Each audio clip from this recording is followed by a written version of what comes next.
Baik, pimpinan yang saya hormati, kita langsung saja.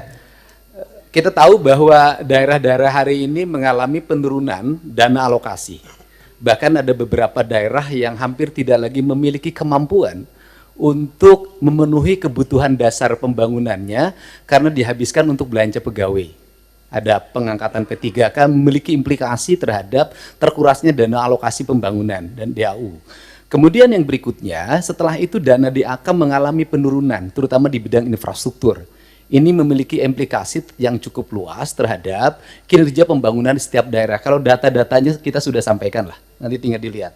Nah, seluruh problem itu menurut saya harus segera diselesaikan dalam kerangka kerja, dalam rekrutmen kepegawaian P3K yang sesuai dengan kualifikasi yang dibutuhkan oleh daerah. Saya berikan contoh misalnya, tidak semua menurut saya seleksi untuk P3K atau ASN itu harus melalui pendekatan seleksi digital. Kenapa? Karena ada beberapa spesifikasi pekerjaan yang itu tidak perlu digitalisasi. Sopir truk sampah itu nggak usah seleksi ASN menurut saya. Tukang sapu itu tidak usah. Tukang taman tidak usah. Tenaga office boy tidak usah. Tenaga pengamanan tuh tidak usah. Apa sih dampaknya dari rekrutmen ini? Yang pertama dari sisi rekrutmennya terjadi rekrutmen ASN dan P3K, tetapi di sisi lain kebutuhan yang dibutuhkan oleh daerah dan provinsi itu tetap dilakukan. Pada akhirnya ngangkat lagi melalui outsourcing. Ini pertama pendekatan. Kemudian yang kedua, bahwa BUMD pasti kualifikasinya nanti data disampaikan, ada sehat, ada dalam kategori sehat banget, ada yang dalam kategori tidak sehat. Yang tidak sehat kami lagi lakukan audit investigatif, kemudian nanti akan dilakukan dua pilihan, diteruskan atau ditutup. Nah, problem dari BUMD itu di daerah itu satu saja, BUMD diisi oleh tim sukses. Itu problemnya, sehingga profesionalismenya dikesampingan. Rambu-rambu ini harus segera dibangun dengan baik. Terus kemudian yang berikutnya, ini Jawa Barat. Jawa Barat ini provinsi menurut saya paling aneh. Jumlah penduduknya hampir 50 juta, terbesar di Indonesia. Tetapi jumlah desanya kecil dibanding Jawa Tengah. Jumlah kelurahannya kecil dibanding Jawa Tengah. Jumlah kecamatannya kecil dibanding Jawa Tengah. Sehingga desa di Jawa Barat ada yang menanggung penduduk satu desa 150.000. Nah, komposisi dana desa, itu pendekatannya tidak seperti itu. Tetap saja pendekatan-pendekatan normatif daerah. Ini yang harus segera dilakukan evaluasi.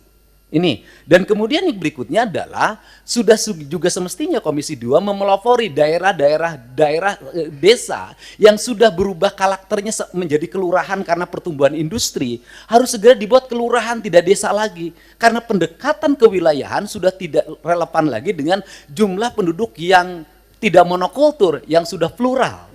Yang perlu dilakukan pendekatan birokratif bukan berdasarkan pendekatan politik. Ini yang harus dilakukan. Kemudian yang berikutnya adalah daerah menanggung beban apa lagi? Instansi vertikal seperti Kementerian Agama itu kewenangannya banyak banget. Ngurus madrasah diniyah, madrasah sanawiyah, madrasah aliyah, masjid, pondok pesantren, tapi duitnya nggak bawa.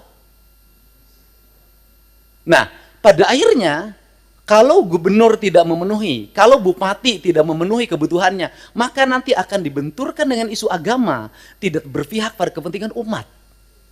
Padahal di satu sisi, dia masih memiliki kewajiban-kewajiban terhadap sekolah SD negerinya masih roboh, SMP negerinya masih roboh, SMA negerinya masih roboh. Nah, problem seperti ini kalau dibawa ke wilayah politik DPR, maka kita akan mendominasi kepentingan ini dibanding kepentingan internal kita, yang menjadi kewajiban dasar kita. Untuk itu nanti ke depan Kementerian Agama harus jelas. Kalau dia mengatakan bahwa masjid tanggung jawab Kementerian Agama, madrasah diniyah tanggung jawab Kementerian Agama, madrasah sanawiyah Kementerian Agama, madrasah aliyah negeri Kementerian Agama, termasuk juga madrasah aliyah swasta, pesantren adalah di bawah Kementerian Agama, uang di Kementerian Agama diperbanyak agar mereka bisa mandiri. Sehingga fiskal kabupaten, fiskal kota, fiskal provinsi sangat berimplikasi kuat bagi kesejahteraan publiknya dan bagi apa yang menjadi kewajiban dasarnya. Kemudian yang berikutnya adalah ini urusan otonomi di Jawa Barat, lucu. Ada kabupaten yang penduduknya 6 juta. Ada kota yang penduduknya hanya 250.000 tapi berbatasan. Saya berikan contoh misalnya, dulu di wilayah selatan karena waktu itu ketua komisi 2-nya itu dapilnya Ciamis, Banjar, Pangandaran, sehingga pertumbuhan otonominya cepat. Kabupaten Pangandaran, Kota Banjar, Kabupaten Ciamis. Tetapi di wilayah Bogor yang penduduk 6 juta sampai sekarang nggak berubah-ubah. Kemudian juga Kota Sukabumi berbatasan dengan Kabupaten Sukabumi. Kabupaten Sukabumi penduduknya banyak sekali, sedangkan Kota Sukabumi penduduknya kecil sekali.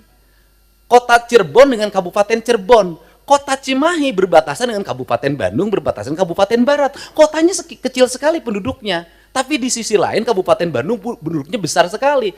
Fiskal ini akan lahir tidak adil. Ada kota yang mendapat alokasi relatif baik, penduduknya sedikit. Ada kabupaten yang alokasinya tidak begitu besar, penduduknya besar.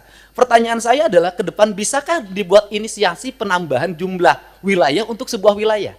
Misalnya kalau Kabupaten Sukabumi susah sekali membuat daerah otonomisasi baru, bisakah sebagian dari wilayah Kabupaten Sukabumi diintegrasikan dengan Kota Sukabumi, kotanya berubah jadi kabupaten?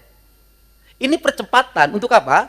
Agar melahirkan rasa adil dalam percepatan pembangunan di Jawa Barat. Kemudian ke depan, bisakah dana alokasi umum standarnya bukan dari jumlah kabupaten, jumlah kota, jumlah desa, jumlah kelurahan? Bisakah standarnya adalah jumlah penduduk? Karena kalau pendekatannya hanya jumlah kota, jumlah kabupaten, jumlah kelurahan, maka Jawa Barat akan di bawah Jawa Tengah secara terus-menerus. Sedangkan beban residu akibat pertumbuhan industri berbatasan dengan ibu kota negara, berbatasan dengan Jakarta, itu memiliki implikasi luas dalam penanganan. Barangkali ini sebagai pengantar dari saya dalam pendekatan-pendekatan ke depan, dan ini amanah dari teman-teman di daerah. Semoga kebuntuan-kebuntuan ini bisa dilakukan percepatan-percepatan. Karena apa? Karena daerah diperlukan upaya-upaya kita untuk melakukan perubahan-perubahan, tidak boleh secara terus-menerus dengan pola monoton seperti ini. Nah, yang terakhir misalnya hari ini daerah harus beratraksi. Misalnya penurunan di sektor alokasi irigasi di BBWS. Itu kan harus ditutup lewat provinsi, karena itu kebutuhan dasar pertanian, kemudian daerah aliran sungai, dan itu berdampak pada banjir. Nah ini juga akhirnya kita banyak menutup. Kita ini, dan akhirnya berbagai kegiatan di daerah, itu berbagai kebutuhan di daerah yang sebenarnya itu menjadi kewenangan pusat, itu pada akhirnya juga ditutup lagi oleh daerah. Ditutup lagi oleh daerah. Ini barangkali sebagai gambaran umum, saya ucapkan terima kasih. Semoga pertemuan ini memberikan manfaat. Dan terakhir, tadi Pak Gubernur Kaltim mengatakan gubernur konten. Alhamdulillah, dari konten yang saya miliki, itu bisa menurunkan belanja rutin iklan. Biasanya iklan di Pemprov Jabar, kerjasama medianya 50 miliar. Sekarang cukup 3 miliar, tapi viral terus. Terima kasih.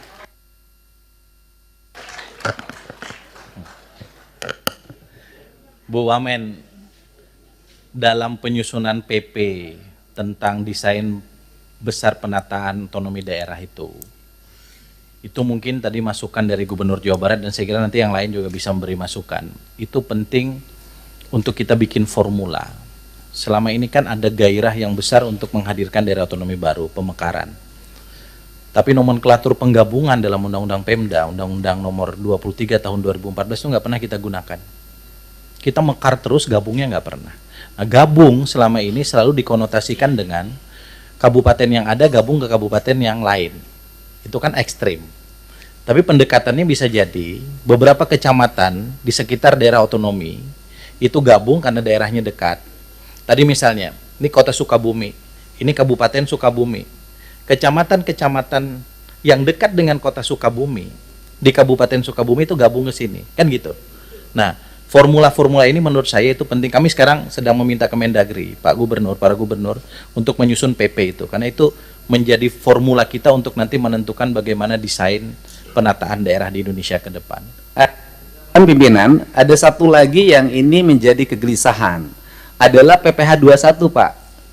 PPh 21 itu dasar pembagian bagi hasilnya berdasarkan di mana dia bayar. Industri yang ada di Jawa Barat, itu PPh 21-nya mayoritas di Jakarta.